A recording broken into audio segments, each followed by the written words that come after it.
పనసతొరలతో curry ఇలా చేసుకోండి. Taste అయితే చాలా బాగుంటుందండి. ఇప్పుడు కొన్ని పల్లీలు, కుడక, కొన్ని మసాలాలు, కొన్ని జీడిపప్పులు, కొద్దిగా గసగసాలు వేసి వేపుకొని దాన్ని మిక్స్ చేసుకోవాలి. అట్నే 2 టమాటాలతో అందులోనే వేసి దాన్ని పట్టి పక్కకు ఉంచుకోవాలి.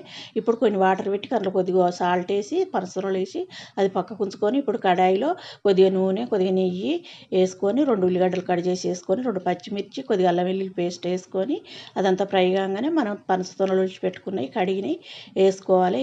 ఇప్పుడు మనం పట్టుకున్న మసాలా పేస్ట్ వేసుకొని అంత ఒక్కసారి కలుపుకొని కర్రీ అంతా 2 నిమిషాలు ఉడికినాక గ్రేవీకి సరిపోని వాటర్ వేసుకొని వాటర్ అంతా కలుపుకున్నాక ఒకసారి ఇప్పుడు 1 స్పూన్ సాల్ట్, 1 స్పూన్ కారం వేసుకొని ఇంకా గ్రేవీ సరిపోని వాటర్ వేసుకోండి. అట్లుంటే సరిపోద్ది. కర్రీ అంతా ఒక 2 నిమిషాలు ఉడికించుకుంటే మనకు కర్రీ రెడీ. ఇప్పుడు కొద్దిగా ధనియా పొడి, కొద్దిగా గరం మసాలా, కొంచెం కొత్తిమీర ఆకు వేసుకొని మనం స్టవ్ ఆపుకున్నాడండి. టేస్ట్ అయితే చాలా బాగుంటుంది.